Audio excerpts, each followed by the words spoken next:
दोस्तों हमारे YouTube channel में आपका स्वागत है। आज हम वीर दुर्गादास राठौड़ की इतिहास के बारे में जानकारी करेंगे। तो इससे संबंधित जो भी महत्वपूर्ण क्वेश्चन हैं उनके बारे में भी बात करेंगे। तो शुरुआत करें तो सबसे पहले अगर बात करें तो इनका जन्म की बात करें तो जन्म 1638 में सालवा में हुआ था। अगर इनके पिता की बात करें तो पिता आस्करण थे, माता नेतकमर थी और इनका जन्म हुआ था कहाँ पे, लूड़वा में। तो लूड़वा में जो प्रारंभ में जोधपुर में हुआ था, जोधपुर में था। अगर इनके उपनाम की बात करें, और इससे पहले एक बात और बता दूं दोस्तों आपको कि इनके बारे में कथन बहुत ही अच्छा कहा गया है जो इम्पोर्टेंट है। दमक दमक ढोल बाजे, दमक दमक ढोल बाजे, आछी दमक नगाड़े की, आसे घर दुर्गो नहीं हो तो सुन्नत तोती सारा की। इसका मतलब ये कहा गया है कि अगर वीर दुर्गादास राठौड़, अगर आस्करण के घर में वीर दुर्गादास राठौड़ अगर नहीं होते तो औरंगजेब सभी को मुसलमान बना देता। और इनके बारे में और आगे इनके उपनामों की बात करें तो उपनाम है, सबसे पहले इनको मारवाड़ का अणबिंदिया कहा जाता है। तो दूसरा बात करें, मारवाड़ का उद्धारक कहा जाता है और मारवाड़ का गैरीवाल्डी भी कहते हैं।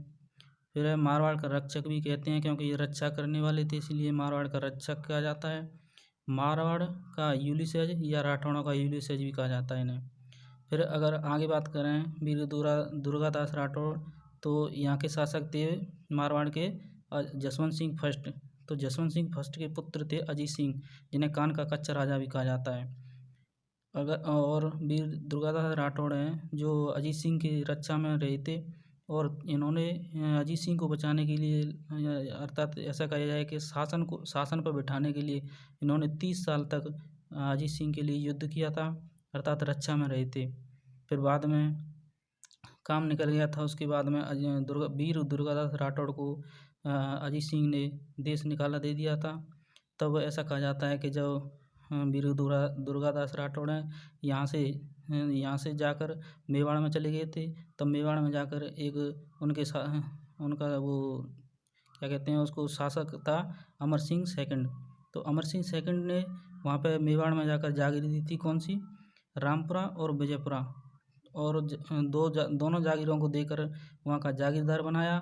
और बाद में ये उज्जैन में चले गए थे, एमपी में, जो वर्तमान में एमपी में पड़ता है।